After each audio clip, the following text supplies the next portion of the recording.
বিজেপিতে যোগ দিলেন অলিম্পিক জয়ী বক্সার বিজেন্দ্র সিং। বিজেপিতে যোগদান করলেন। কথা বলবো এই নিয়ে, সঙ্গে রয়েছে আমাদের প্রতিনিধি রাজীব চক্রবর্তী। রাজীব, কি জানতে পারছো? দেখো, বক্সিং চ্যাম্পিয়ন বিজেন্দ্র সিং, তিনি বক্সার, তিনি জয়েন করলেন বিজেপিতে এবং তিনি বিজেপিতে যোগদান করার সাথে সাথে তিনি রাম রাম জয় শ্রীরাম বলে স্লোগান দিয়েছেন। এবং এক্ষেত্রে বিজেপিতে আমরা দেখতে পাচ্ছি নির্বাচনী আবহ যবে থেকে নির্বাচন আবহ চলছে এবং নির্বাচন ঘোষণা হয়েছে তারপর থেকেই একের পর এক বিভিন্ন ক্ষেত্রের বিভিন্ন স্তরের বিভিন্ন মতবাদের যারা মানুষ ছিলেন, যারা বিভিন্ন রাজনৈতিক দলের দেখা যাচ্ছে বিরোধী শিবির থেকেও তারা যোগ দিচ্ছেন।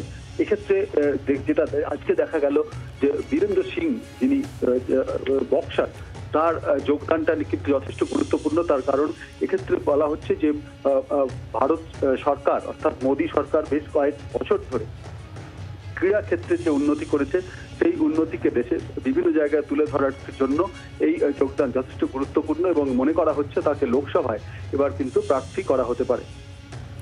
ধন্যবাদ রাজীব।